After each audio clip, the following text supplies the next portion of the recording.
제가 이제 들어갈게요. 쭉 살아계신 주 이렇게 하면 이제 같이 들어가는 거예요. 이거 뭐 쉬운 게 없네 이거. 좀 아쉽더라고요. 쉬운 것도 안 하게 되잖아요.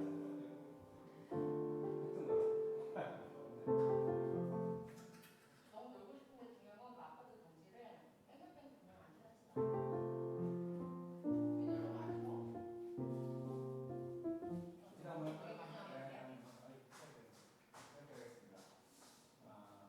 감사합니다. 오늘도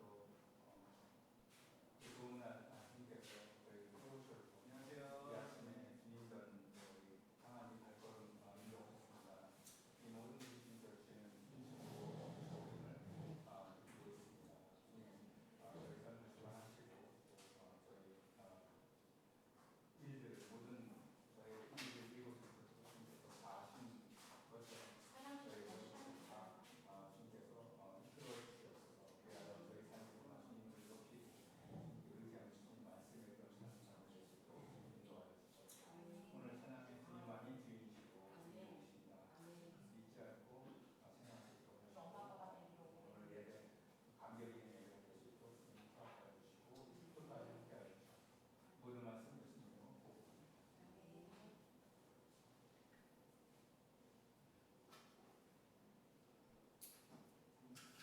안 나오네. 네.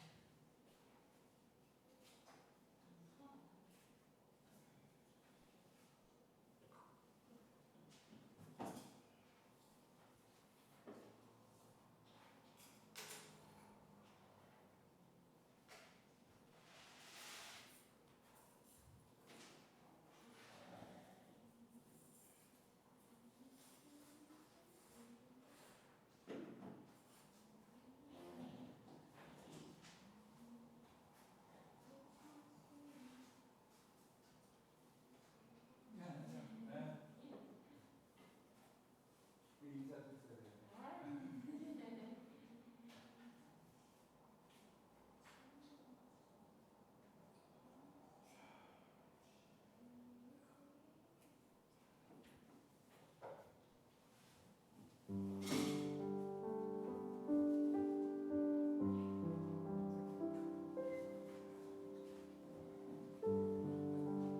예수 2절을 제가 하고 이제 끝나면 할렐루야. 5월의 마지막 주일입니다. 오늘도 주님에 나오신 여러분들을 예수님으로 환영합니다. 오늘 이 하루를 주신 주님께 감사하면서 또 주님을 또 생각하시고 주님께 모든 것을 또 맡기면서 또 오늘 주일 예배를 시작하고 싶습니다. 오늘 이 하루도 찬양 시작하시면서 시작하겠습니다.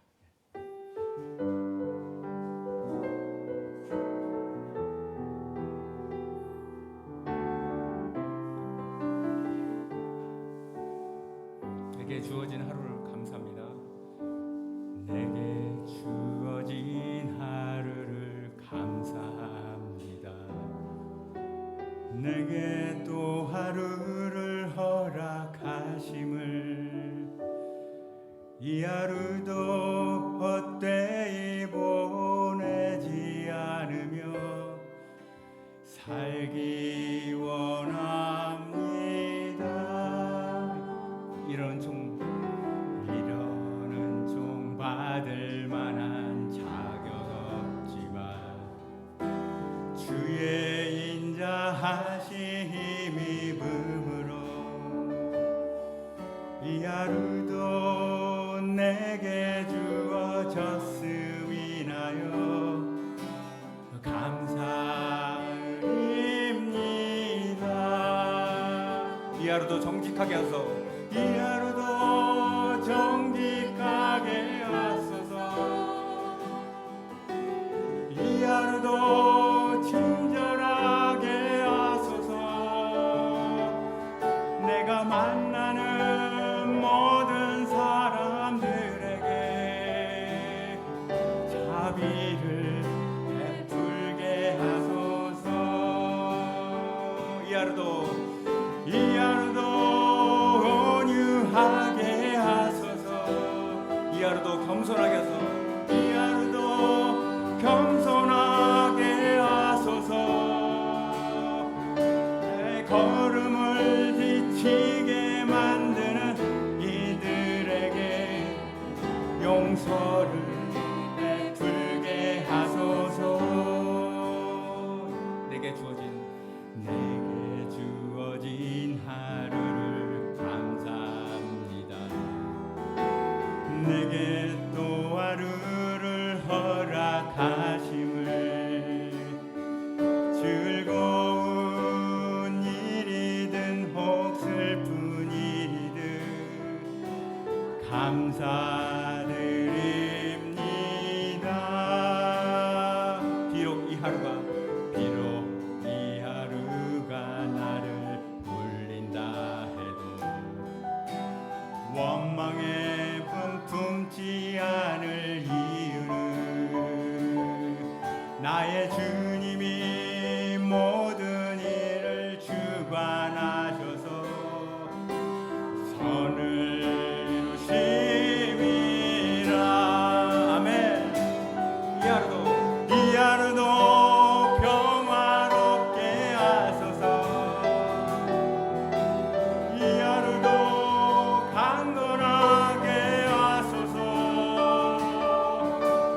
폭풍이 몰아치는 중에도 평강을 누리게 하소서. 이 하루도 성실하게 하소서. 이 하루도 성실하게 하소서. 이 하루도 순종하게 하소서. 이 하루도 순종하게 하소서. 나의 마음을 만드는 이들에게 은총을 베풀게 하소서. 다시 한번 이 하루도 평화롭게, 이 하루도 평화롭게 하소서. 이 하루도 강건하게 하소서. 험한 폭풍이 몰아치는 중에도 평강을 느끼게 하소서. 이 하루 성실하게 하소서. 이 하루도 성실하게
거듭난 생명 거듭난 생명 도우시는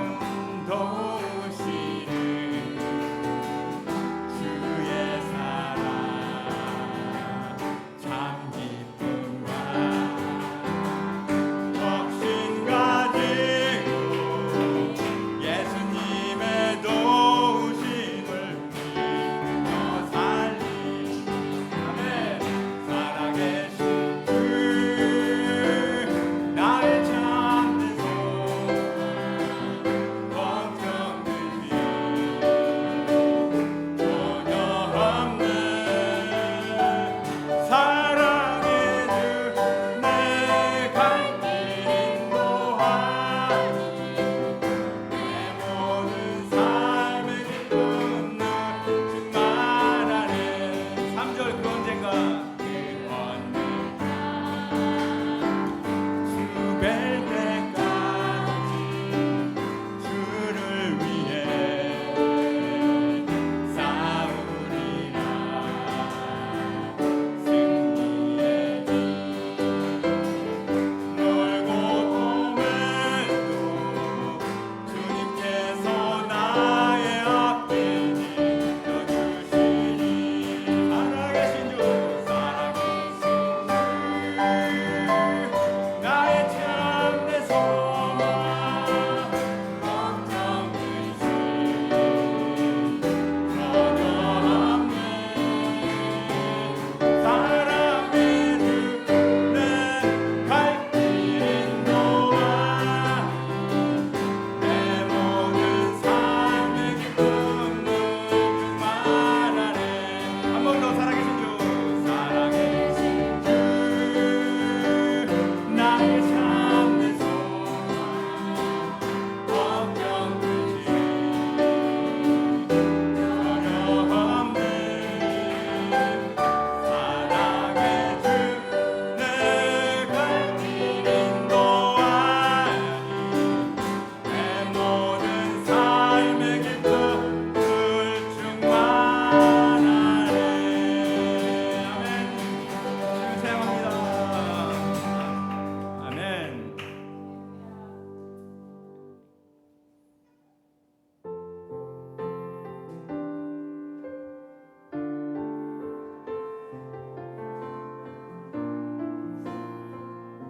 주님의 은혜를 생각하시면서 주 나의 모습 보내 주 나의 모습 보내 상한 나의 맘 보시네 주 나의 눈물 안에 홀로 울린 맘 아시네 다시 한번 주 나의 모습 보내 주 나의 모습 보내 상한 나의 맘 보시네 주 나의 눈물 안에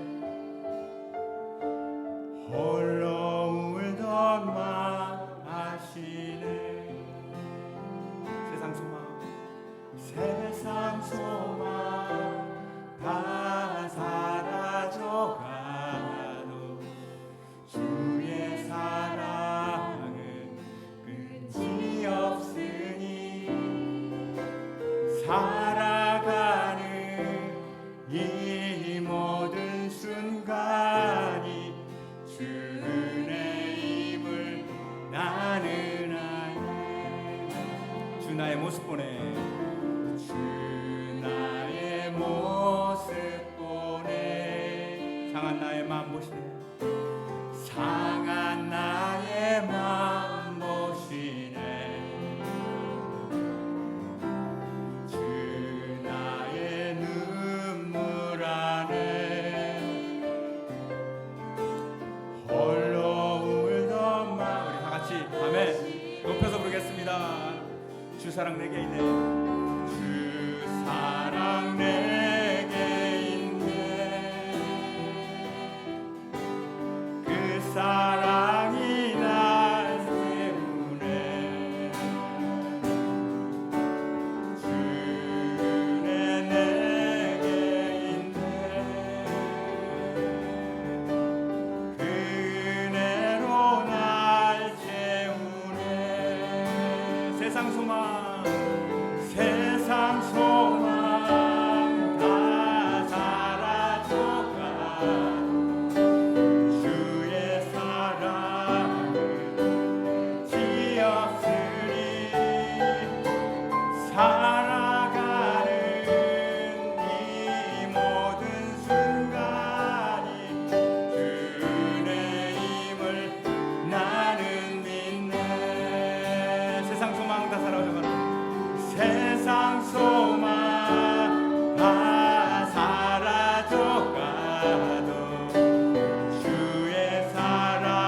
그 이름을 부르는 자 그가 어떤 사람이든 그는 구원 얻으리. 예수로 갑니다.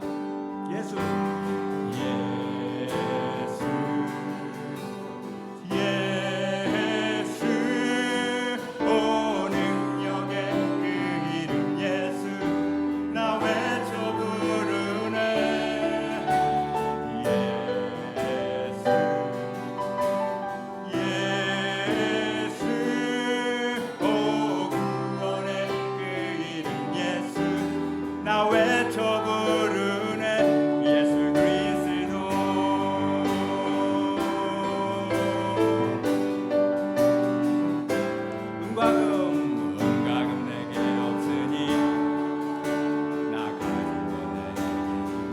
능력의 이름 예수라. 능력의 이름 예수라. 그 이름을 붙드시오. 그 이름을 믿는 자, 그 이름을 외치는 자, 그 이름을 외치는 자, 그가 어떤 사람이든 그는 주의 영광 보리라.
외쳐 부르네.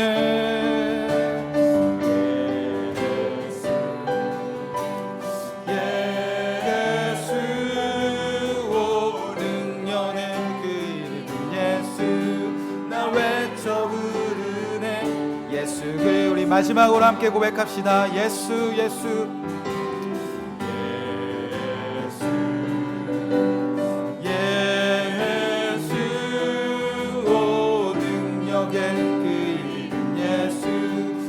외쳐 부르네.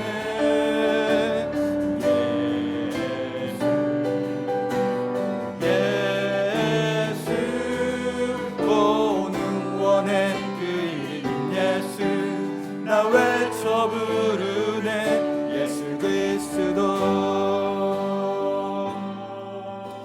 함께 오늘 예배를 위해서 기도하겠습니다. 여호와는 나의 목자이시니 내게 부족함이 없으리로다. 그가 나를 푸른 풀밭에 누이시며 쉴만한 물가로 인도하시는도다. 내 영혼을 소생시키고 자기 이름을 위하여 의의 길로 인도하시도다. 아멘. 이 일에 하나님께서 자기의 이름을 거셨습니다. 여호와가 여러분의 부족함이 없는 삶을 위하여 여러분에게 참 안식과 쉼을 주기 위하여 여러분을 살리는 일에 그가 자기 이름을 거셨습니다. 그 이름이 바로 예수 그리스도인 줄로 믿습니다. 이제 우리가 부르는 오늘 예배 중에 부르는 예수 그리스도의 이름이 우리를 살릴 것입니다. 우리가 찬양하는 그 예수 그리스도의 이름이 우리를 회복시킬 것입니다. 그가 우리를 의의 길로 옳은 길로 인도하실 것입니다. 우리 그 이름 예수 그리스도를 부르짖고 함께 기도할 때에 예수님 우리를 인도하여 주시옵소서. 오늘 예배를 통해서 의의 길로 그의 길로 주여 우리를 인도하여 주시옵소서. 우리 그의 이름 주여 한번 부르시고 함께 합심해서 예배를 위해서 기도하겠습니다. 주여, 하나님 믿습니다. 여호와는 나의 목자이시니 내게 부족함이 없으리로다. 여호와는 나의 목자이시니 내게 부족함이 없으리로다. 그가 나를 쉴만한 물가로, 쉴만한 푸른 물밭에 누이시며 쉴만한 물가로 인도하십니다. 내 영혼을 살리십니다. 그 일에 주님 예수 그리스도의 이름을 아버지 거셨습니다. 자기의 이름을 위하여, 예수 그리스도의 이름을 위하여, 그의 영광을 위하여 그의 이름으로 이 일을 약속하셨습니다. 주여, 이제 우리가 예수 이름 부르시는 이 예배를 통해서 아버지 사랑하게 하여 주시옵소서. 부족함을 모르게 하여 주시옵소서. 오늘 참 안식을 이 얻게 하여 주시옵소서. 주일을, 복된 주일에 거룩한 성도들이 살아나 하나님을 위하여 그의 이름을 부르짖으며 주님의 길로 인도하여 주시옵소서. 주여, 내 평생의 선하심과 인자하심을 따라 우리가 이 영원히 여호와의 집에서 살게 하실 것을 믿습니다. 주여, 오늘 예배 가운데 주의 이름만 함께 하여 주시옵소서. 주의 영광이 드러나게 하여 주시옵소서. 성도들의 삶과 성도들의 가정이 살아나게 하여 주시옵소서. 우리의 길을 모릅니다. 주님, 그의 이름으로 인도하여 주시옵소서. 오늘 예배 가운데 주님이 임재하여 계심을 믿습니다. 그의 이름이 이곳에 있음을 믿습니다. 주의 임재를 믿고 그의 이름을 부르는 자에게 오늘 회복이 임할 것입니다. 부족함을 모르게 될 것입니다. 평안히 쉬며 쉴만한 물가에서 우리에게 값없이 주시는 생수를 마시게 될 것입니다. 지치고 힘든 자들이, 소망 없던 자들이 아버지 그 영혼들을 살아나게 하실 것을 믿습니다. 자기 이름을 위하여 우리를 이 길로 인도하실 것을 믿습니다. 그리하여 우리가 영원히 주의 집에서 살게 하실 것을 믿습니다. 오늘도 그 말씀을 믿고 예배하는 성도들과 그의 가정들과 그들이 기도하는 수많은 사랑하는 사람들을 기억하여 주시옵소서. 주님, 오늘도 함께하사 예배하는 모든 성도들을 살아나게 하여 주시옵소서. 교회에 있으나 가정에 있으나 일터에 있으나 그 어떤 곳에 있어도 주님을 예배하는 거룩한 안식일을 지키는 참된 성도들의 삶이 되게 하셔서 주님이 약속하신 이 모든 축복을 다 누리는 삶을 더욱더 누리며 살게 하여 주시옵소서. 오늘 우리를 위해서 그의 이름을 주신 예수 그리스도의 이름으로 감사드리며 기도드립니다. 아멘. 네, 성도의 교제와 간구 시간입니다. 우리 함께 축복하겠습니다. 여호와가 당신의 목자이십니다. 이렇게 함께 축복하겠습니다. 아멘. 감사합니다. 네, 화요 정오 기도회가 화요일 날 12시부터 1시까지 있습니다.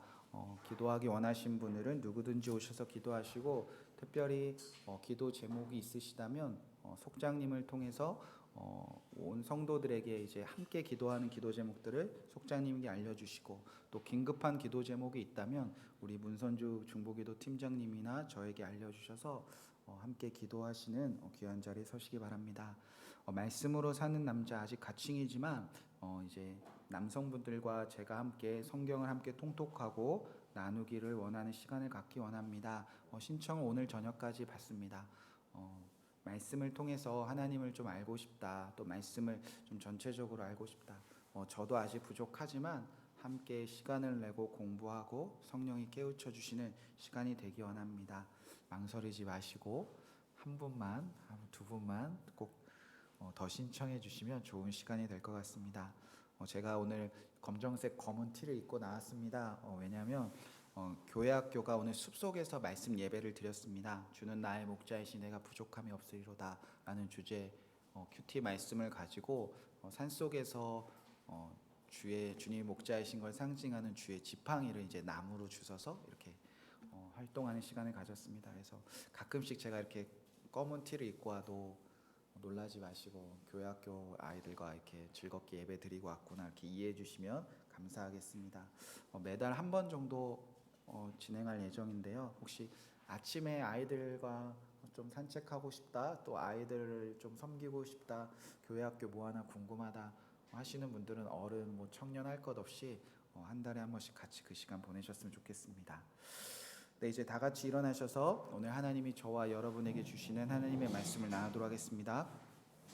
오늘 말씀은 신약성경 마가복음 12장 18절에서 27절까지의 말씀입니다. 마가복음 12장 18절에서 27절까지의 말씀을 우리 한 절씩 교독해 보도록 하겠습니다. 제가 먼저 읽겠습니다. 부활이 없다 하는 사두개인들이 예수께 와서 물어 이르되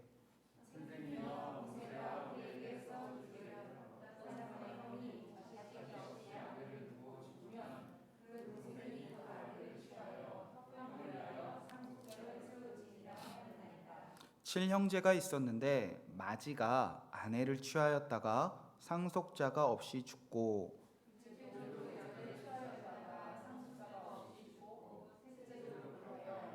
일곱이 다 상속자가 없었고 최후의 여자도 죽었나이다.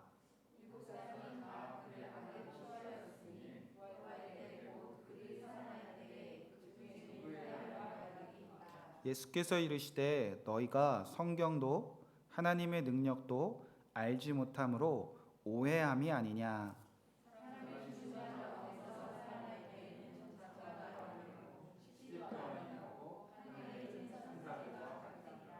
죽은 자가 살아난다는 것을 말할진대 너희가 모세의 책 중 가시나무 떨기에 관한 글에 하나님께서 모세에게 이르시되 나는 아브라함의 하나님이요 이삭의 하나님이요 야곱의 하나님이로라 하신 말씀을 읽어보지 못하였느냐. 함께 읽겠습니다. 하나님은 죽은 자의 하나님이 아니요 산 자의 하나님이시라. 너희가 크게 오해하였도다 하시니라. 아멘. 하나님의 말씀입니다. 자리에 앉으시기 바랍니다. 윤미라 원사님 혹시 뒤에 소리가 들리시나요? 제가 볼륨을 줄여놓은 것 같았었는데 들리세요? 네. 오늘은 마가복음 12장 18절에서 27절까지의 말씀을 붙잡고 부활, 산자의 하나님이라는 말씀 제목 가지고 하나님의 말씀을 전하도록 하겠습니다. 계속해서 하나님의 성전을 만민이 기도하는 집을 강도의 소굴로 만들어버린 사람들과 이제 예수님과의 대립이 계속 시작되는 중입니다. 누가 어떤 마음으로 그들도 하나님을 믿고 하나님을 향한 열심을 가지고 성경을 그렇게 열심히 읽고 또 성경적인 지식을 가지고 또 성경 말씀대로 살려고 그렇게 있었는데 돌아보니 나의 삶이 강도의 소굴을 만들었던 장본인이라는 것을 그들이 깨닫게 하시려고 주님께서 그들과 하나하나 사랑으로 가르치고 있는 중입니다. 싸우려고 하시는 것도 아니고 그들을 저주하려고 하시는 것도 아니고 그들을 정말 성도 되게 하시려고 예수님은 그들을 깨끗하게 하시는 중입니다. 사랑의 말씀으로 여러분이 불편함이 없이 들으셨으면 좋겠습니다. 이제 오늘 말씀에 등장하는 사두개인들을 일반적으로 다윗이나 솔로몬 시대에 등장했던 그 사독이라는 대제사장의 이름에서 유래한 것으로 이제 일반적으로 알려져 있습니다. 이 사두개인들은 성전을 중심으로 예수님을 찬양하기 위해 모인 예수님을 어떻게 책잡으려고 하는 그 연합 중심에 서 있었던 그 대제사장 그들을 대표하는 무리라고 생각하시면 이해하기 좋습니다. 그 당시 대제사장 가문이라고 하면요, 그 수많은 만 백성들 중에서 그리고 그 중에 선택받은 이스라엘 그 유대인 중에서도 아주 태어날 때부터 선택된 극소수의 사람으로 귀족과 같은 계급에 속하는 사람들이었습니다. 요즘 말로는요, 금수저도 이런 금수저가 없습니다. 태어날 때부터 귀족과 같은 신분으로 태어나 신앙적으로 또 성경적으로 철저하게 엘리트 교육을 받아온 사람들이 대제사장들 그리고 사두개인들입니다. 그 결과 유대인들 중에서도 부와 권력과 명예를 다 가진 사람들이었습니다. 이는 로마라는 나라가 지배해도 바뀌지 않았습니다. 로마는 그들을 인정하고 그들의 신앙을 인정하고 그들을 통해서 이스라엘을 지배하려고 했었기 때문에 그들이 가졌던 것은 다 보장받고 있었습니다. 자, 여기까지는 사실 큰 문제가 없습니다. 하나님께 선택되었습니다. 그래서 하나님이 말씀하신 그 자리에 나의 일생과 나의 생명과 나의 평생을 드리는 사람들입니다. 그래서 하나님이 그들에게 주시는 놀라운 축복을 마음껏 누리는 것이 뭐가 문제가 되겠습니까? 그런데 문제는 이 대제사장을 대표하는 사두개인들에게 치명적인 문제가 오늘 발견되고 있다는 겁니다. 바로 18절 말씀입니다. 제가 읽어드리도록 하겠습니다. 부활이 없다는 사두개인들이 예수께 와서 물었다, 이렇게 기록되어져 있습니다. 사두개인들은, 그 대제사장들은 지금 무엇이 없다고 말한다는 거죠? 부활이 있다 없다? 없다. 성전 안에 사는 사람들인데, 성전에서도 가장 중요한 자리에 서 있던 극소수의 사람들인데, 어려서부터 성경적으로 철저하게 교육받아 성경적인 지식이 그렇게 가득했던 사람들이 왜 도대체 부활이 없다라고 말하는 사람들로 변해버렸는가? 자, 그 당시에는요, 성전을 중심으로 두 부류가 있었습니다. 부활이 있다, 부활이 없다. 적극적으로 부활이 있다고 말하는 무리들은요, 바리새인들이었습니다. 그리고 바리새인들을 따르는 사람들이었습니다. 그들은 부활이 있다. 반대로 오늘 부활이 없다고 말하는 무리들은 사두개인파였습니다. 사두개인들. 그러니까 이들은요, 원수지간이었습니다. 지난주와 비슷한 패턴이죠. 지난주는 바리새인들과 헤롯 당이 원수지간 아니었습니까? 그런데 오늘은 사두개인들과 바리새인들이 부활 논쟁으로 원수지간처럼 성전 안에서 중심으로 살고 있었다는 겁니다. 그러니까 지난주와 패턴이 비슷합니다. 지난주에 원수들이 이렇게 대답해도 예수님을 책잡고 저렇게 대답해도 예수님을 책잡으려고 했던 바리새인들과 헤롯 당, 세금 문제로, 마찬가지로 오늘 표면적으로는 사두개인들만 등장하지만 사두개인들은 만약에 예수님이 부활이 있다고 말하면 그를 잡으려고 했고, 만약에 부활이 없다고 말하면 바리새인들이 예수를 사냥하기 위해서 지금 똑같은 상황으로 사냥감을 잡기 위해서 덫을 놓는 상황입니다. 자, 그렇다면 왜 부활에 관해서 성전 안의 사람들이 둘로 갈라졌었는가? 먼저 부활 신앙에 열광하는 사람들, 바리새인들, 왜 이들에게 부활 신앙이 그토록 매력적으로 다가왔는가? 자, 바리새인들은 대단히 보수적인 유대 민족주의를 가진 사람들이었습니다. 그래서 누구를 싫어하고 있었죠? 로마. 하나님 나라를 빼앗고 짓밟은 로마라면 치를 떠는 사람들이었습니다. 그래서 로마 황제를 신격화하는 거, 우상하는 거 견딜 수가 없었고요. 로마 황제의 법대로 따르는 것을 모욕적으로 여겼습니다. 지난주에 가이사의 세금에서 우리가 살펴보았죠. 치욕적으로 이뤘습니다. 그래서 이들은 처음에는 어떤 삶을 살았느냐? 이 치욕적이고 이 모욕적인 로마의 지배를 벗어나기 위해서 더욱 철저하게 하나님을 믿고 더욱 철저하게 성경을 연구하고 더욱 철저하게 율법주의자가 됐습니다. 여기까지 뭐가 문제가 있겠습니까? 그런데 문제는 어디서 시작되느냐? 바로 기다림에서 시작됩니다. 기다림. 하나님을 믿는데 율법을 그렇게 열심히 지키는데 하나님의 향한 믿음과 말씀대로 나라는 존재가 살아가는 오늘 하루가 아무것도 바뀌지 않고 이 반복되는 하루가 지겹도록 영원히 반복될 거라는 그 절망감에 기다리지 못하고 이제 그들은 염증을 느끼기 시작했다는 겁니다. 자, 하나님이 일하셔야 되는데 하나님이 일하시는 것을 기다리지 못하면 그때부터 누가 일하게 되죠? 내가 해야 되죠. 그래서 바리새인들은 이 나라를 바꿔보기 위해서, 이 민족을 좀 바꿔보기 위해서 결국 투쟁하고 싸우는 자들이 되었습니다. 그래서 어떤 식으로 변하냐? 로마와 맞서 싸우는 사람들, 로마와 맞서 죽음을 두려워하지 않고 싸울 수 있는 극단적이고 정치적인 순교자들이 필요했습니다.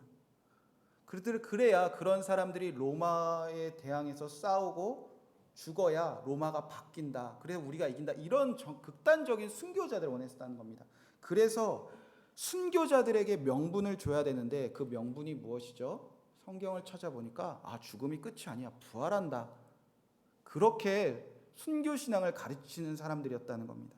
어쩌면 오늘날의 IS와 그 IS들이 죽음이 두려워하지 않는 그들이 순교하는 이유가 부활을 믿는 그런 잘못된 그릇된 부활을 가르치는 그런 식의 부활신앙이 그들을 통해서 전파되었다는 겁니다. IS들이 왜 그토록 순교를 두려워하지 않고 자살 테러를 감행하는가? 자, 그들이 읽는 성경 꾸란에 따르면 어떤 사람이 구원을 받아 완전한 천국이 보장되는 유일한 길은 알라와 이슬람을 위하여 종교 전쟁, 즉 자하드에 참전했다가 순교할 경우, 그러면 완전한 천국 간다고 합니다. 근데 천국에 가면 왜 그들이 그렇게 순교해서 자살을 해서라도 테러해서 이 자하드 전쟁을 해서 순교하려고 하는가? 이들에게는 이런 부활 신앙을 가르치는 사람들이 있었다는 겁니다. 특히 그 하디스 무함마드 언행의 전승에 의하면 이렇게 자하드 전쟁에 싸워서 종교 전쟁에 싸워서 순교하면 당신 이렇게 부활합니다라고 가르쳤는데 6가지를 가르칩니다. 죽음으로 끝나는 것이 아니라 다른 존재로 살아가는데 첫 번째 죄사함을 받고, 두 번째 천국에 거하고, 세 번째 큰 테러로부터 보호하고, 이상하죠? 테러하는 사람들 테러로부터 보호받는데요. 네 번째 홍옥으로 된 왕관을 머리에 쓰며, 다섯 번째 77명의 처녀와 결혼하고, 마지막으로 70명의 친척들을 위한 중보자의 자격을 갖는 6가지 상을 받는다. 자, 이래서 그들은 죽음을 두려워하지 않습니다. 왜냐하면 지금 삶에 만족이 없어요. 가난하고 헐벗고 아내가 없고 자신들이 열심히 살아도 가족들이 굶주리고 가족들이 어렵게 살고, 그런데 내가 종교적인 죽음을 하면, 극단적으로 순교하면, 싸우다 죽으면 나라는 존재가 살아가는 삶이 전혀 다른 존재로 살아가는 부활을 그들은 믿었다는 겁니다. 바리새인들도 이런 부활 신앙들을 가르쳤다는 겁니다. 자신들의 손으로 자신들이 원하는 세상을 만들기 위해서 수많은 사람들을 로마와 싸우는, 죽음도 두려워하지 않는 도구들이 필요했다는 겁니다. 그래서 그들은 이렇게 외쳤습니다. 여러분, 오늘 나라는 존재가 싫죠. 이렇게 사는 거 이제 지긋지긋하죠. 우리가 언제까지 이렇게 살아야 합니까? 자, 그러면 싸웁시다. 싸우다 죽읍시다. 그러면 여러분이 살아갔던 존재와 삶을 다 벗어나 천국에서 어마어마한 삶이 기다리고 있습니다. 전혀 다른 존재로 살아갑니다. 그렇게 극단적인 부활을 가르치면서 많은 유대인들을 따르게 했다는 겁니다. 유대인들은 힘들었거든요. 유대인들은 지쳐 있었거든요. 언제까지 이런 존재로 이런 삶을 살아야 진짜인데 죽으면 달라진대요. 자, 그러니까 바리새인들을 따르는 유대인들에게 부활이라는 신앙은 오늘 나라는 존재가 오늘 이 땅에서 살아가는 오늘 하루에 그 모든 불만족을 해소하는 해방구와 같은 그런 부활 신앙을 갖고 있었다는 겁니다. 자, 그럼 사두개인들은 왜 바리새인들이 말하는 그런 부활 절대 없어. 바리새인들이 말하는 것처럼 너네가 예수님 때문에 하나님 때문에 죽어도 다른 존재가 되는 것 없고, 너네가 죽어도 오늘과 다른 삶을 사는 그런 부활은 없어 라고 왜 대제사장들은 가르치기 시작했을까? 제가 시골에서 목회할 때요, 마을에 좀 되게 가난해 보이고 어려워 보이는 할아버지가 있었습니다. 그래서 가서 뭐 간식도 드리고 이렇게 가서 뭐 전도도 하려고 했는데, 그 마을 한복판에 이제 컨테이너에서 물도 나오지 않는 곳에 이제 정말 어렵고 힘들게 사는, 그래서 되게 안타깝고 어렵게 여겼는데, 이제 저희 이제 교회 다니는 성도님들이 하신 얘기가, 목사님 그분 엄청 대단한 분이세요 이렇게 얘기하시더라고요. 왜 엄청 힘들어 보이는데 가니까 막 진짜 냄새나도 들어가지 못할 정도로 힘들게 사시는 것 같아요. 그랬더니 제가 살던 그 마을에 대부분의 땅이 다 그분 거래요. 그리고 그 마을에 심겨져 있는 대부분의 나무와 곡식들이 다 그분 거래요. 그래서 제가 궁금해요. 그렇게 부자인데 왜 그렇게 살죠? 그랬더니 그러니까 이해가 안 된다고. 그 사람은 그 땅하고 그 나무 지키려고 저렇게 지질이 궁상 떨고 산다. 그래서 이제 사람들이 물어본대요. 그도 이거 다 이 땅 이렇게 살 거 왜 이렇게 모으고 뭐냐고. 그러면 그 할아버지는 내가 죽어서도 이거 다 싸가지고 갈 거라고. 나 신경 쓰지 말라고. 내가 다 가지고 갈 거라고. 그러면 사두개인들은 그런 마음으로 살고 있었다는 겁니다. 사두개인들은요, 하나님, 성전, 성경, 그리고 종교심을 가진 유대인들, 그들만 있으면요, 이 세상은 천국이에요. 오늘도 하나님이 없이 살 수 없는 사람들, 그러나 성경적인 교육을 받지 못한 사람들, 그래서 성전으로 몰려오는 사람들, 그들의 아픔을 이해하는 척하면서 자신이 가진 성경적인 지식을 자랑하기만 하면 그 성도들을 어떻게든 구워 삶아서 이 땅에서 호의호식하는 삶을 대대손손 평생을 누려왔던 사람이었습니다. 이 세상이 파라다이스예요. 얼마든지 원하는 부와 권력과 명예와 명성을 다 가지고 누리는 하루하루를 살아가는 존재로 살고 있었다는 겁니다. 이들에게 부활이 뭐가 필요합니까? 오늘 하루 내가 원하는 것을 다 가지고 부족함이 없는데 원하는 것은 딱 한 가지죠. 이 가진 것을 내 아들, 내 후손에게 대대손손 물려주기만 하면 됩니다. 그런 하나님이 필요했다는 겁니다. 그래서 하나님은 사두개인처럼 극단적인 부활 없다. 존재가 바뀌는 일 없다. 여기서 사는 모습 그대로 사는 거다. 부활은 없지만 사후세계는 믿습니다. 그냥 여기서 사는 존재로 그대로 가는 거. 그러니까 이들은요, 이런 생각을 했다는 거예요. 자, 분수에 맞게 살아야 돼요. 이 땅에서 사는 사람들 거기서도 똑같이 사는 거. 부활은 있어서도 안 됩니다. 그저 나라는 존재가 오늘 누리고 사는 권력, 능력, 부와 명예 하나도 빠짐없이 그대로 가는 하나님의 나라만 믿었다는 겁니다. 무언가 나라는 존재가 살아가는 하루가 바뀌는 부활은 절대 필요도 없죠. 그런 부활이 있다면 그들에겐 지옥과 같죠. 즉 사두개인들은 부활은 오늘 나라는 존재가 이 땅에서 살아가면서 얻고 가지고 있는 모든 소유와 만족을 빼앗아가는 장애물이 뭐라고 여겼냐면 부활이라고 여겼어요. 자, 예수님 앞에 이제 두 가지 부류가 있습니다. 첫 번째, 부활이 있다. 왜? 오늘 나라는 존재가 이 땅에서 살아가는 게 뭔가 불만족스러우니까 죽어서라도 잘 살자. 그런 부류가 있었고요. 반대로 부활은 없다. 내가 여기서 잘 사는 대로 나는 하나님 나라가 살 거다. 내가 이 땅에서 얼마나 애썼는데 하나님 믿으라고 성경 지식 배우려고 대사장으로 살려고 내가 얼마나 일생을 뒀는데 여기서 가진 거 다 가져가야지. 왜 바뀌냐? 그대로 가는 거다. 부활은 절대 없다. 자, 질문입니다. 여러분은 왜 부활 신앙을 가지게 되었습니까? 여러분에게 왜 부활 신앙이 필요하십니까? 예수님 묻고 싶은 건 사실 이겁니다. 여러분은 왜 예수님이 죽으시고 부활하셔서 예수님과 함께 우리도 죽고 부활한다는 그 복음이 어느 날 여러분에게 들려왔을 때 이게 진리구나, 이게 복음이구나, 왜 매력적으로 다가오셨습니까?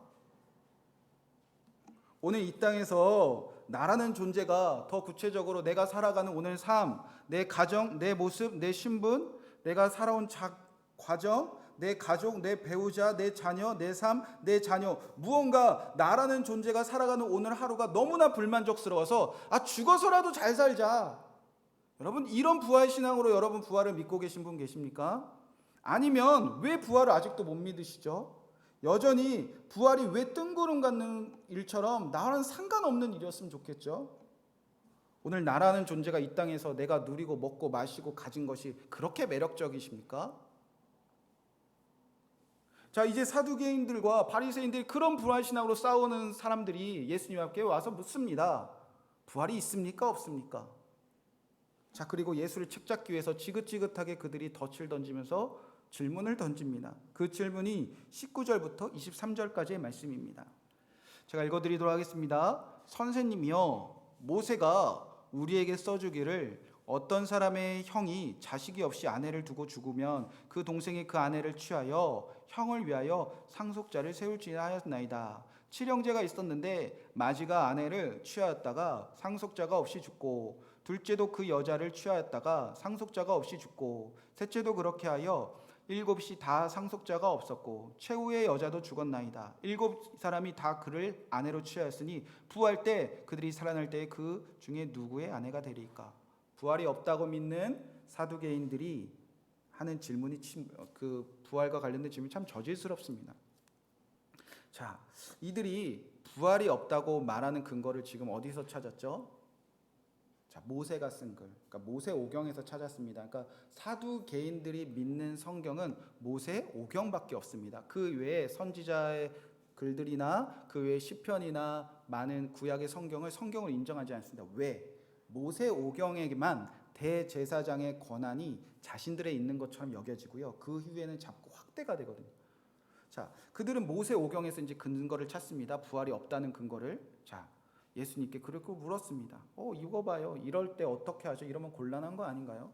자, 사두개인들이 왜 인용한 이 본문, 이 부활과 관련되어 그들은 부활이 없다고 말하는 주장하는 근거가 되었는가? 자, 이 말씀은 신명기 25장 5절에서 6절까지 기록된 예를 수원법, 계대결혼법이라는 이스라엘 전통적인 율법입니다. 자, 신명기 25장 5절에서 6절 그 수원법을 그 원래 본문을 한번 제가 보여드리도록 하겠습니다. 자, 왜 이들은 이것을 가지고 예수를 부활을 없다고 주장하는가? 자, 신명기 25장 5절 6절 제가 여러분 먼저 읽겠습니다. 형제들이 함께 사는데 그중 하나가 죽고 아들이 없거든 그 죽은 자의 아내는 나가서 타인에게 시집가지 말 것이요 그의 남편의 형제가 그에게 들어가서 그를 맞이하고 아내로 삼아 그의 남편의 형제 된 의무를 그에게 다 행할 것이요. 자, 6절 말씀.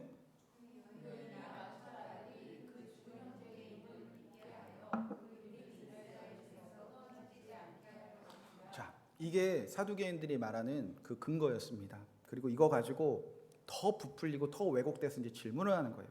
자, 유대인들 중에는요, 그 가족 중에 한 명이 결혼을 했는데 죽으면 그 남자가 죽으면 그 가문의 대를 잇기 위하여 둘째가, 셋째가, 넷째가 그 형수에게 장가를 가는 거 맞죠? 장가를 가서 대를 잇는 법이 있었습니다. 이를 수원법 그리고 계대 결혼법이라고 합니다. 자, 하나님은 먼저 왜 이런 법을 그들에게 주셨는가? 자, 첫 번째는요, 남편을 잃은 그 슬픔에 빠진 그 과부 여인들이 타인에게 이방인에게 결혼하는 것을 막기 위함이었습니다.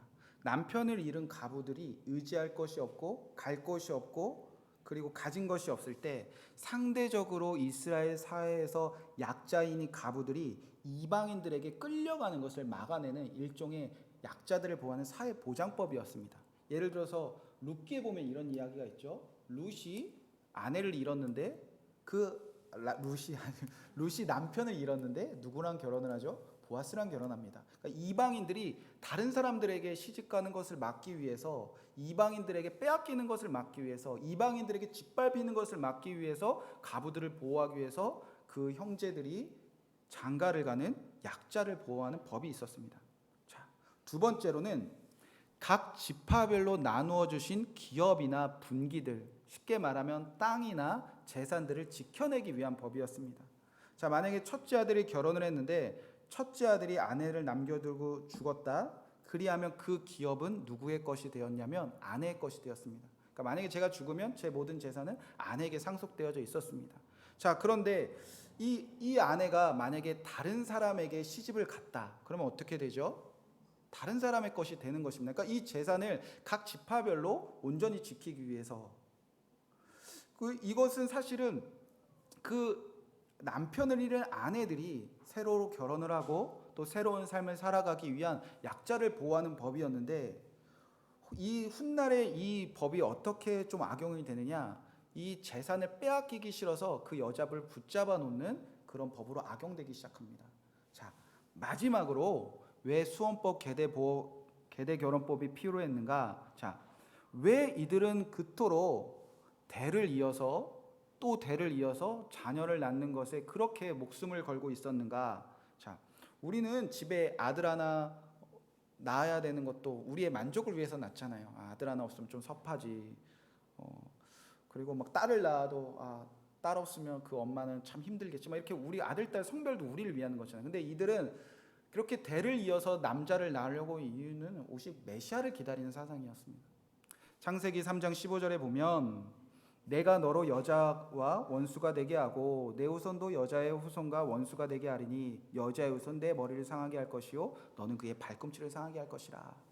자, 하나님 나라에서 쫓겨나게 했던 그 뱀, 그 사단의 정체를 짓밟히는 사람이 누구의 후손으로 온다고 했죠? 여자의 후손. 그래서 이후에 여자들이 해산의 고통을 주셨습니다. 그러니까 이들이 그렇게 대를 이어서 아들을 낳으려고 했던 이유는 우리 중에 누군가 예수님, 그리스도가 오겠지, 메시아가 오겠지, 그런 기다림을 가지고. 자, 정리해 드립니다. 사두개인들이 꺼내든 수업본과 계대 결혼법의 성경적 이유는 이첫째, 남편을 잃은 약한 과부를 이방인들에게 빼앗기는 것을 보호하기 위해서. 자, 둘째, 각 지파의 분량대로 맞게 주신 기업 재산을 대를 이어 지켜내기 위해서. 자, 셋째, 이스라엘이 메시아를 기다리기 위해서. 자, 이 세 가지 중에 한 가지를 지금 말하려고 하는데, 자, 왜 사두개인들은 이 수원법과 계대 결혼법을 목숨처럼 지키고 있었는가? 자, 19절부터 23절 쭉 읽어보시면 어떤 단어들이 여러분 가장 많이 그들이 사용을 하죠? 상속자. 자, 그러면 사두개인들이 부활이 없다기 말하기 위해서 꺼내든 이 수업법의 카드에서 이 7 형제가 이 과부에게 끊임없이 결혼한 이유는, 그러면서 수원법을 끝까지 지키려고 하는 이유는 무엇이죠? 메시아를 기다리기 위해서입니까? 그 약한 여자를 보호하기 위해서입니까? 자기 재산 빼앗기기 싫어서입니까? 자기 재산 빼앗기기 싫어서. 사두개인들의 입에서는 처음부터 상속자 7 형제들이 끊임없이 남편을 잃은 과부에게 장가가고 그 여자가 죽을 때까지 이 집에 놓은 이유는요, 단 하나, 자기가 가진 것을 이 여자가 가지고 딴 데 가지 않기 위해서, 지켜내기 위해서. 그리고 나서 이 수원법과 부활을 교묘하게 지금 결하시오 예수께 묻습니다. 7 형제가 다 한 여인을 아내로 삼고 왜 그런지요? 예수님 아시죠? 이들은 철저하게 율법 지킨 사람들입니다. 철저하게 말씀대로 사는 사람입니다. 그들은 대를 이어서 철저하게 하나님이 주신 가문과 철저하게 주신 하나님의 삶을 얼마나 지키려고 했던 사람들입니까? 그런데 부활이 있다면, 그런데 7 형제가 다 살아나고 그 과부가 살아나면 이거 얼마나 난감한 일입니까?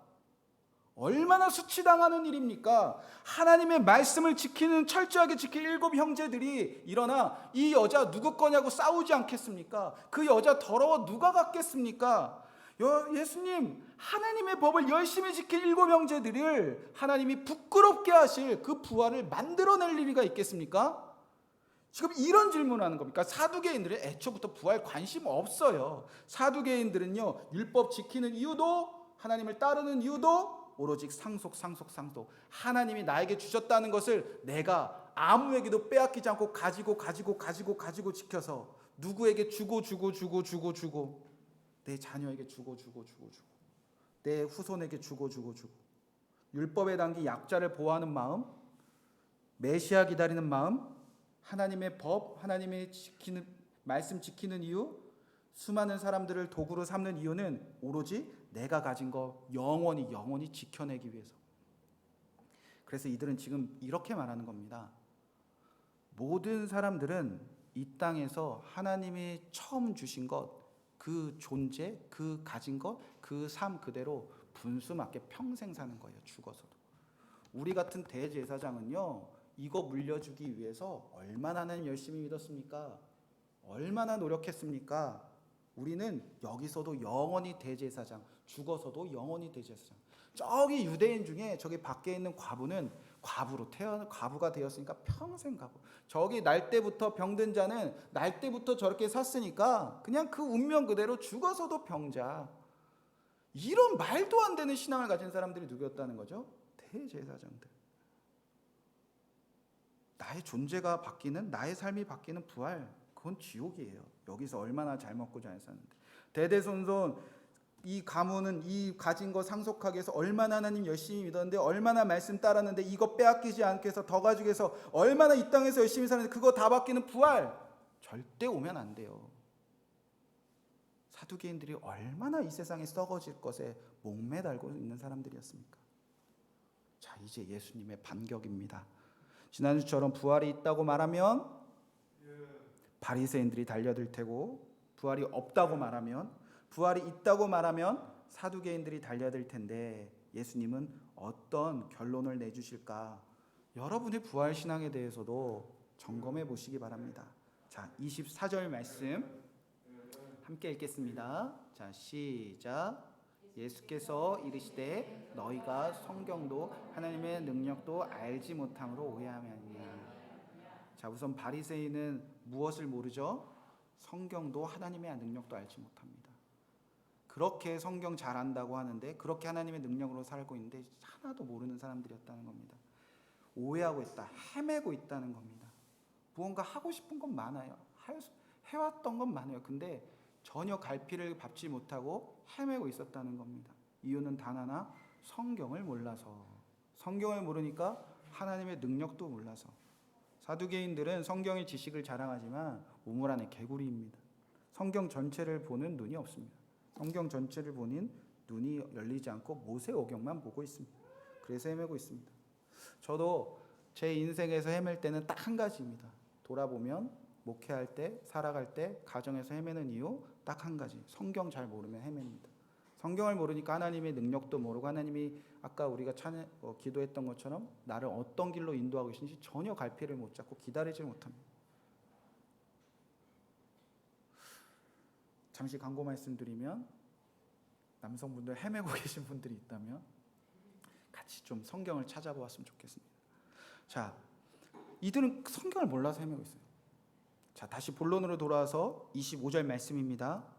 사람이 죽은 자 가운데서 살아날 때에는 장가도 아니가고 시집도 아니가고 하늘에 있는 천사들과 같으니라. 자, 예수님은 부활이 있다고 하셨습니까? 부활이 없다고 하셨습니까? 여기서 헷갈리시면 안 됩니다. 예수님은 지금 이 말씀 중에 부활이 있다고 하시는 겁니까? 부활이 없다고 하시는 겁니까? 있다. 여러분, 부활 있잖아요. 네, 우리 사두개인에게 빠지면 안 됩니다. 우리 부활 절대 있습니다. 자, 그러면 부활하면 우리가 이 땅에서 살아가는 존재에서 다른 존재로 바뀝니까? 안 바뀝니까? 바뀝니까? 안 바뀝니까? 바뀐다. 여러분, 이게 결론입니다. 자, 우선은 누구에게 틀렸다고 가르쳐 주신 거죠? 사두개인에게. 그렇죠? 부활이 있어. 다른 존재로 바뀌어. 자, 그러면 어떤 존재로 바뀌죠? 천사. 여러분, 여기서 중요한 포인트입니다. 우리는요, 부활하면 이런 걸 상상해요. 내 겉모습이, 내 형체가 어떤 모습으로 바뀔까? 이거에 상당히 마음 빼앗기고, 그래서 상당히 이단적인 신앙들과 상당히 성경을 왜곡하는 신앙들이 있는데, 천사 같은 존재로 바뀐다는 것은 우리가 마치 날개를 달고 여기에 뭐 링을 달고 하얀 소복 입고, 하얀 소복은 아니겠죠. 하얀 뭐 이런 드레스 입고 이런 형체가 바뀐다는 뜻은 절대 아닙니다. 자, 이해하시죠? 오늘 마치 졸다 깨셔서 전환성국다 부활하면 우리 천사 된대 이러면 이단됩니다. 이거 절대 아니에요. 이런 뜻이 아니에요. 자, 우리는 겉모습에 관심을 갖고 있는데, 성경은 사실은요, 우리가 부활해서 어떤 겉모양과 어떤 형체를 하고 있는 것에서 설명하고 관심 갖는 것에 많은 성경의 말씀을 할애하지 않습니다. 오늘도 마가복음 전체를 통틀어서 우리가 어떤 존재로 바뀌는 것, 천사 되는 것 딱 한 구절밖에 없어요. 만약 이게 중요하다면 자세하게 설명하셨겠죠. 자, 그런에도 불구하고 왜 부활하면 이 땅에서 대제사장처럼 살아갔던 7 형제가 죽어도 저 여자 못 보내, 우리 재산 가질 거야 라고 생각했던 그 사람들이 왜 죽으면 천사처럼 바뀐다라고 말씀하셨냐면, 그 앞에 한 구절이 있죠. 죽은 자가 살아날 때는 장가도 아니고 시집도가 아니라 천사가 됩니다. 7 형제는 왜 장가 갔죠? 대제사장들은 왜 그렇게 대를 이어서 이걸 가지려고 하죠? 상속. 그렇게 이 땅에 얽매였던 삶에서 자유를 주는 게 무엇이냐면 부활 신앙이라는 겁니다. 사두개인들처럼 이 땅에 썩어질 것 상속하기 위해서 약자도 보호하지 않고 메시아도 기다리지 않고 누구든지 나의 존재를 영원히 가는 것에 약한 사람들 다 이용해 먹는 그래서라도 이 썩어질 거 목숨 걸고 지키고 싶은, 그래서 내가 가진 거 대대손으로 다 물려주고 싶은, 여러분 그게 얼마나 힘든 삶인지 아시죠? 내 거 지키기 위해서 하나님 믿고, 내 거 더 가지기 위해서 성경 파고, 내 거 더 누리기 위해서 기도하는 일도 얼마나 힘든 일인지 아시죠? 여러분 그런 존재가 이제 바뀐다는 겁니다. 이런 거 이제 필요 없는 존재로, 생각나지 않는 존재로, 욕심 가지지 않는 존재, 썩어질 거에 목매달고 목숨 거는 존재들이 그런 거 전혀 필요 없는 존재로 바뀌어야 되는 것이 무엇입니까? 부활입니다. 자유를 주신다는 거죠. 사두개인들을 혼내는 게 아니라 너네 얼마나 힘들었냐 물어보십니다. 또 장가가고 또 정가가고 대제사장 뺏기려지 않고 죄 짓고, 대제사장 뺏기려지 않고 사람들 짓밟고, 대제사장 뺏기지 않으려고 하나님이 보내신 그 가수원으로 보내신 선지자들 때리고 가죽 벗기고 죽이고 돌려보내면서 얼마나 너네 괴로웠느냐. 그거 지키려고 하나님이 보내신 그 사랑하는 아들도 책잡아 너네 죽이려 하는 지금 너의 삶이 얼마나 비참한 줄 아냐. 그런데 부활하면 그런 거에서 자유로워진다. 사두개인들이 지금 사랑의 말씀을 하시는 겁니다. 자, 그럼 이제 더 중요한 문제입니다. 이 땅에 나라는 존재가 너무 싫어요. 이 땅에서 내가 살아가는 하루하루가 너무 지긋지긋해. 그래서 하나님 믿고 빨리 죽고 싶다, 빨리 부활하고 싶다. 여러분 이게 더 무서운 거예요. 이런 부활신앙 가진 사람 많이 있으면 나 너무 괴로워, 너무 괴로워, 오늘 살 소망이 아무도 없어, 하나도 안 기뻐. 죽으면 기쁠 거야, 죽으면 좋을 거야, 부활하면 너무 좋을 거야.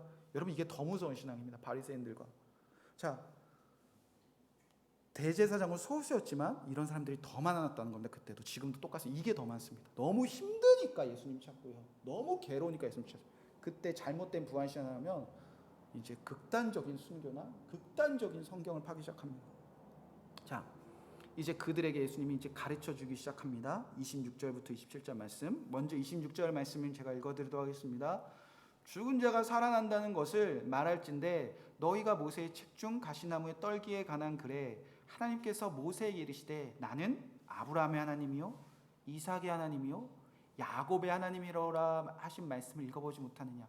예수님이 부활을 가르쳐주기 위해서 꺼내든 카드도 모세오경이 있어요. 왜냐하면 이들이 모세오경밖에 모르니까 그들의 수준에서 말씀해 주시는 거예요. 그런데 부활을 정확하게 가르쳐주시는 예수 그리스도의 말씀이 지금 어디에 담겨져 있다는 거죠? 가시나무, 그 떨기나무에 임하신 하나님, 모세 앞에 임하신 하나님, 이게 부활이야, 이게 참된 부활이야, 이 말씀하셨다는 겁니다. 자, 이 꺼내든 카드를 자세히 우리가 살펴보면 우리가 어떤 부활신앙을 가져야 되는지 알 수 있습니다. 자, 출애굽기 3장으로 한번 가보시죠. 한번 성경책을 펴시고 제가 말씀을 준비했지만 한번 함께 주님이 말씀하고 싶은 참된 부활신앙을 찾아보도록 하겠습니다. 자, 3장 1절 2절 제가 읽어드리도록 하겠습니다. 모세가 그의 장인 미디아의 제사장 이드로의 양떼를 치더니 그떼를 광야 서쪽으로 인도하여 하나님의 산 호렙에 이르매 여호와의 사자가 떨기나무 가운데로부터 불꽃 안에서 그에게 나타나시니라. 그에게 보니 떨기나무에 불이 붙었으나 그 떨기나무가 사라지지 아니하는지라. 자, 이 순간에 부활을 가르쳐 주신다는 겁니다. 자, 우리 6절 7절 8절 말씀. 자, 주님이 모세에게 임하셔서 어떤 말씀을 하셨는지 자, 한 절씩 교독해 보도록 하겠습니다. 제가 먼저 읽겠습니다. 또 이르시되 나는 내 조상의 하나님이니 아브라함의 하나님, 이삭의 하나님, 야곱의 하나님이라. 모세가 하나님 배웠기를 두려워하여 얼굴을 가리매. 자, 7절 말씀. 자, 시작.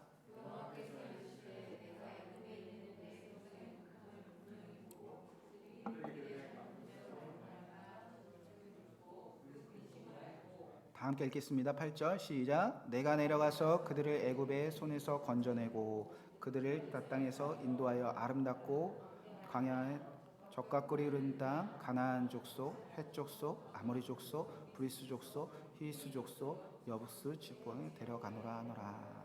자, 이 말씀, 이 가시나무, 떨기나무에 임하신 하나님, 이때 모세가 어떤 존재였고 어떤 삶을 살았는지가 포인트입니다. 자, 이때 모세가 어떤 삶을 살고 있었죠? 광야를 떠도는 삶을 살고 있었습니다. 그때 주님이 찾아오셨다는 겁니다. 하나님이 오셔서 말씀하셨습니다. 나는 아브라함의 하나님이야. 나는 이삭의 하나님이야. 나는 야곱의 하나님이야. 알지? 자, 이제 모세야, 가자. 이제 모세야, 나랑 같이 내려가자. 자, 이제 모세야, 이제 나와 함께 가서 이스라엘 사람들 다 백성들 인도해서 우리 하나님 나라 가서 살자. 자, 그때 광야에서 모세가 이렇게 대답을 합니다. 자, 11절 말씀입니다. 자, 읽겠습니다. 모세가 하나님께 아뢰되 내가 누구이기에 바로에게 가며 이스라엘 자손을 애굽에서 인도해 내리니까 내가 누구입니까? 자, 하나님을 향한 이 모세의 한마디 질문에 모세의 삶이 다 녹아져 있어요. 자, 모세는 하나님이 건지셨다라는 임을 갖고 있습니다. 하나님이 구원하셨다는 거죠. 모세는 정체성을 가지고 있었어요. 난 하나님께서 구원하셨는데. 그리고 그가 40세가 되었을 때 스스로 장성하다 믿었습니다. 난 능력 있어. 나는 좋은 존재야. 나는 구원한 존재야. 나는 많은 사람들 구원할 수 있어. 스스로 그런 생각을 가지고 자라났다는 겁니다. 그리고 나서 40세가 되었을 때 애굽의 왕궁에서 밖에 나아갔을 때 자기 동족이 그 애굽 사람들에게 학대당하는 걸 보고 그 한 사람 구원하기 위해서 그가 한 일을 뭐죠? 때려 죽이는 거. 그리고 나서 다음날 이튿날 이스라엘 동족이 싸우는 것을 보고 그들에게 싸우지 말라. 왜 이러냐 했을 때 누가 너를 재판관으로 삼았느냐? 누가 너를 보냈냐? 너 사람 죽인 사람 아니냐? 그러니까 넌 아무런 존재가 아니다라는 소리를 듣고 그가 한 일은 40년 동안 도망친 일입니다. 광야에서 도망치고 살았습니다. 광야에서 어찌저찌 그가 나라는 존재에 대한 자신감을 갖고 내가 살아가는 삶의 자신감을 갖고 사람 구원하기 위해서 사람 죽이고 나서 40년을 도망 다녔습니다. 그리고 나서 여인 한 사람 만나서 결혼했는데 아들을 낳습니다. 아들 이름이 뭐죠? 게르솜입니다. 내가 타국에서 나그네가 되었다. 여러분, 자녀 이름 이렇게 짓는 사람 없죠? 좋은 이름, 행복한 이름인데 얼마나 괴로웠으면, 얼마나 나라는 존재가 싫고, 얼마나 내가 살아가는 삶이 싫으면 아들의 이름에 아유, 난 나그네야. 너만 보면 난 나그네 같아. 이런 말도 안 되는 이름 지어주는 아버지가 어디 있습니까? 그만큼 모세가 다 무너졌습니다. 근데 40년 뒤에 하나님이 찾아와서 이제 나랑 같이 좀 살자. 이제 나랑 같이 일어나 할 일 좀 하자. 모세가 아무런 살 소망이 없는, 오늘 하루 살기 싫어서 죽음으로 끝나버렸으면 좋겠다는 그런 삶을 살고 있었던 모세가 이제 묻습니다. 내가 누구입니까? 나는 아무 존재도 아니고 내가 사는 삶 의미 없습니다. 그러자 하나님이 이렇게 대답하십니다. 12절 하나님이 이르시되 내가 반드시 너와 함께 있으리라. 내가 그 백성을 애굽에게 인도하여 낸 후에 너희가 이 산에서 하나님을 섬기리니 이것이 내가 보낸 증거라. 시간상 계산 간단히 말씀드리면 핵심은 모세가 내가 어떤 존재입니까? 내가 어떤 삶을 살아야 합니까? 라는 이 모든 내가를 하나님의 내가로 다 우선 바꾸어 주셨습니다. 자, 그러니까 모세가 이제 질문이 필요하죠. 나라는 존재, 내가 어떤 삶을 살고 있는 거 관심 갖는 것이 아니라 같이 살자고 있는 하나님이 어떤 존재인지 알아야, 그가 어떤 분인지 알아야 뭐 자기가 일어나서 좀 살지 않겠습니까? 그래서 자기 인생을 좀 그분에게 맡기고 일어날 힘을 좀 얻지 않겠습니까? 그래서 이제 다시 모세가 두 번째 중요한 질문을 던집니다. 13절 말씀입니다. 모세가 하나님께 아뢰되 내가 이스라엘 자손에게 가서 이르되 너희의 조상 하나님이 나를 너희에게 보내셨다고 하면 그들이 내게 묻기를 그의 이름이 무엇이냐 하리니 내가 무엇이라고 그들에게 말하니 하나님 누구라고, 하나님은 누구이길래 나에게 찾아오셨습니까? 그때 하나님이 정말 중요한 대답을 하십니다. 14절 말씀 제가 읽겠습니다. 하나님이 모세에게 이르시되 나는 스스로 있는 자이니라. 또 이르시되 너는 이스라엘 자손에게 이같이 이르기를 스스로 있는 자가 나를 너에게 보내셨다라. 나라는 존재는 나그네였는데 하나님은 자기를 어떤 존재라고 말씀하시죠? 스스로 있는 자다. 자, 이 단어가 히브리어는 에흐에 아쉐르 에흐에. 자, 에흐에 아쉐르 에흐에. 영어로는 제가 영어는 잘 못하지만 공부해 왔습니다. I am who I am. 한국말로는 나는 나다라는 뜻이에요. 애매하죠? 그래서 하나님이 다시 한번 말씀하십니다. 압축해서 스스로 있는 자다. 또 이르시되 너는 이스라엘 자손이 이르기를 스스로 있는 자. 그러니까 단어가 좀 더 하나 뺐어요. 나는 스스로 있는 자다. 그냥 에흐해. 어디까지? 영어로는 I am까지만 쓰셨다는 거예요. 한국말로는 나다라고 말씀하셨다는 겁니다. 여러분, 만약에 내가 어떤 존재인지 몰라요. 오늘 하루가 너무 싫어요. 이건 살아도 사는 것도 아니고 죽고 싶어요. 죽어서 다른 삶을 살고 싶어요. 근데 하나님이 찾아와서 이런 말씀하시는 겁니다. 같이 가자, 같이 살자. 그럼 누구길래 나랑 같이 살자고 합니까? 하나님이 이렇게 말씀하시는 거야. 나야. 그 나야가 누구예요? 라고 이제 계속 질문하지 않습니까? 자, 여러분, 지금 이 히브리어 에흐의 영어로 I am, 나다라는 뜻은 어떤 뜻이냐면요, 완성되지 못한 단어입니다. 불완전한 문장이에요. 그러니까 히브리어도 에흐의 영어로도 I am, 한글로도 나다라만 쓸 수만 없고요, 무언가 이 내가 누구인지 보충해주는 단어를 집어넣어야 이제 완성이 됩니다. 그러니까 예를 들어서 I am a boy, I am a student, 뭔가 단어들이 다 붙어야 돼요. 근데 하나님은 모세에게, 살소망이 없는 모세에게 찾아오셔서 같이 널 살게 할 거야, 내가 너와 함께 할 거야, 너 이제 하나님 나라 가게 할 거야 하면서 자신을 어떤 존재로 가르쳐 주시는가? I am. 어떤 뜻이죠? 하나님은 그의 이름을 제한하지 않으셨다는 겁니다. 모세가 살 수만 있다면, 모세가 하나님 나라에 갈 수만 있다면 그에게 어떤 존재 다 되어주겠다는 겁니다. 그러니까 어떤 단어 다 넣어보라. 하나님 어떤 하나님이시죠? 우리가 기도한 엄마는 MIP 세미나 하면 하나님 찬양할 때가 있습니다. 하나님은 전능하신 하나님이십니다. 하나님은 사랑의 하나님이십니다. 하나님 기도, 어떤 거 다 넣어봐야 모세야. 너가 필요한 거 하나님이 너하니까 다 넣어봐. 예를 들어서 아까 그런 말씀을 하신 거죠. I am with you. 내가 너와 함께 하겠다. 나는 너와 함께 하는 사람이야. 나는 너를 살아가게 할 거야. 나는 너가 나그네가 되지 않게 할 거야. 나는 너에게 힘을 줄 거야. 나는 너에게 물을 줄 거야. 나는 너에게 지팡이를 줄 거야. 나는 너에게 건강을 줄 거야. 이 모세, 살 소망이 없는 자를 하나님의 나라 이끌기 위해서는 그는 뭐든지 다 될 수 있는, 스스로 있는 자가 되게 주시겠다는 겁니다. 제한이 없다는 겁니다. 내가 너에게 뭐든지 다 되어줄게.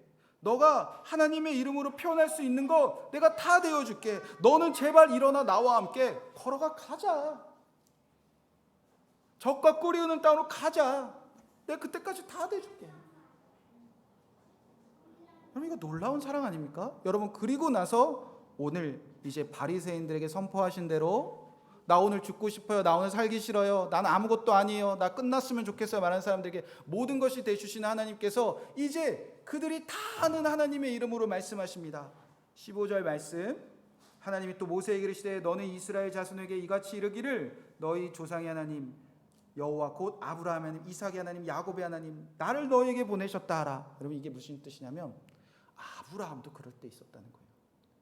모세 오경 중에 모든 유대인들에게 아브라함은 짱이었어요. 믿음의 조상이었어요. 근데 아브라함도 너희들처럼, 바리새인 너네들처럼, 유대인 너희들처럼 내가 어떤 존재인지 몰라요. 내가 오늘 왜 사는지 몰라요. 죽어야만 끝냈고. 아브라함이 그럴 때 없었겠냐는 거예요. 이삭 없었겠냐는 거예요. 이스라엘의 그 12지파를 만들어낸 야곱이라고 그럴 때 없었겠냐는 거예요. 모세라고 그럴 때 없었겠냐는 거예요. 바리새인들이나 유대인들은 들으라는 거예요. 아브라함도 이삭도 야곱도 모세도 그는 I am, 에흐에, 나다, 모든 존재가 다 되어주시는 분을 되어서 그들을 오늘 일어나 하나님의 나라에 들어가게 하시는 것이 부활 소망이라는 겁니다. 여러분, 이것이 참된 부활의 신앙을 가진 사람들의 삶입니다. 여러분, 이것이 오늘 예수님이 바리새인들과 유대인들과 저와 여러분에게 주시고자 하는 부활신앙의 핵심의 전체입니다. 오늘 일어나 살게 하는 것이 여러분 부활 소망이에요. 그래서 오늘 말씀에 하나님은 죽은 자의 하나님이 아니요, 누구의 하나님이다? 산자. 이것은 하나님이 죽었다 살았다, 하나님이 살았다 죽었다 얘기하는 것이 아니에요. 오늘 모든 살아있는 사람들을 살게 하는 게 여러분 부활입니다. 내가 너무 살기 싫어요. 난 너무 지지리도 복이 없어요. 나는 왜 이러고 사는지도 몰라요. 내가 왜 이렇게 사는지도 몰라요. 나는 나그네예요. 나는 어디로 가야 될지, 무엇을 살아야 될지 몰라요. 죽으면 끝날려나? 죽으면 좀 달라지려나? 그때 주님은 찾아서 말씀하시는 거예요. 내가 너와 함께 있을게. 내가 너에게 스스로 있는 자가 되어줄게. 너가 원하는 거 내가 다 해줄게. 그러니 일어나 하나님 나라로 가자. 그때 일어나는 자가 무슨 신앙을 가진 자죠? 부활 신앙 가진 자입니다. 여러분, 부활은요, 오늘 하나님 성경 믿어도 그대로 살아도 여전히 나라는 존재가 살아가는 오늘 하루가 살림도 소망이 없는 사람들이 지긋지긋한 이 삶 끝내는 해방구 절대 아닙니다. 반대로 부활은 이 땅의 세상에 썩어질 거에 얽매인 사람들에게 장애물도 아닙니다. 자유를 주는 자리입니다.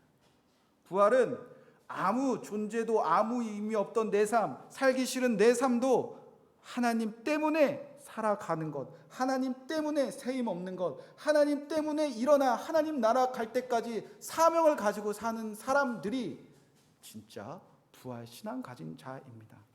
가정에 문제가 있으십니까? 부부관계에 문제가 있으십니까? 재정적으로 어려우십니까? 직장이나 관계나 죄나 음란이나 우울증이나 용서하지 못한 수많은 문제들이 여러분을 괴롭힙니까? 죽으면 달라질 것 같습니까? 죽어야만 달라지는 일입니까? 아니라는 겁니다. 이렇게 살다가 끝나는 겁니까? 아니라는 겁니다. 일어나 샘을 얻고 살게 하는 것이 주님이 주신 부활의 소망입니다. 여러분, 산 자입니까? 죽은 자입니까? 우리 다 살아있잖아요. 이 살아있는 자가 하나님 나라 갈 때까지 주님 때문에 살아가게 하는 것이 바로 부활 신앙의 핵심입니다.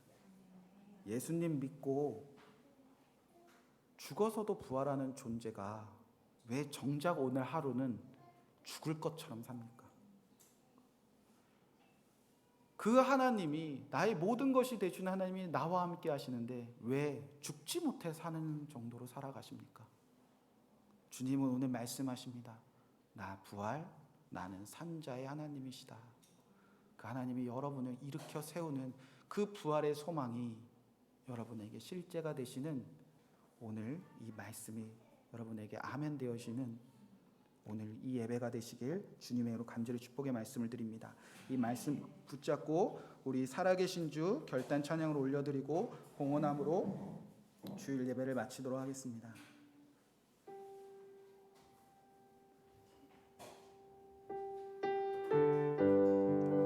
산자에게 소망 되시는 주님께 우리 기쁨으로 찬양하겠습니다. 주 하나님, 주 하나님, 독생자 예수 날 위하여 오시었네.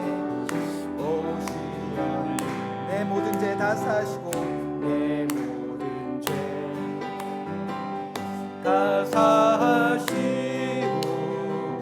죽음에서 부활하신 나의 구세주, 살아계신 주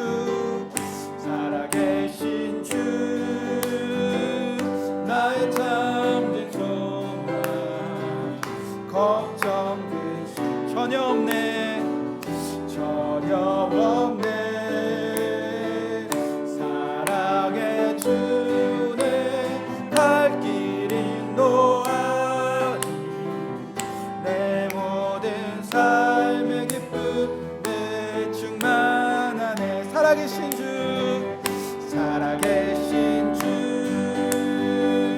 나의 참된 소망, 걱정 근심 전혀 없네. 사랑의 주내 갈 길 인도하니 내 모든 삶의 기쁨에 충만하네.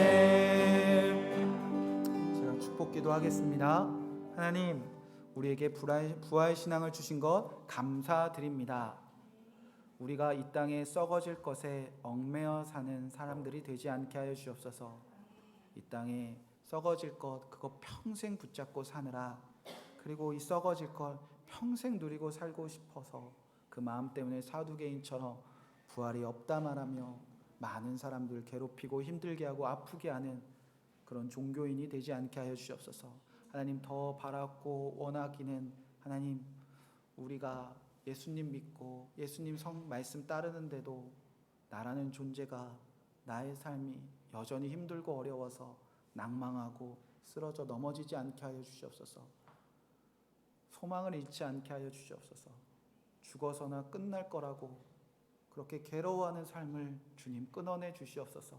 아브라함에게 찾아갔듯이, 이삭에게 찾아갔듯이, 야곱에게 찾아갔듯이, 삶의 소망이 끊긴 모세에게 찾아가 그에게 모든 것이 되어 주시겠다고, 그러니 나와 함께 하나님 나라 갈 때까지 일어나 그래도 살자고 위로하시는 하나님의 놀라운 은총과 사랑이 그 교회 모든 성도들과 자녀들 위해 놀랍도록 부어지고 아멘 되어져서 오늘 어떠한 삶을 살아가고 있던지, 어떤 아픔이 있던지 부활의 신앙을 가지고 그 자리에서 일어나 하나님 나라로 끝까지 걸어가게 하여 주시옵소서.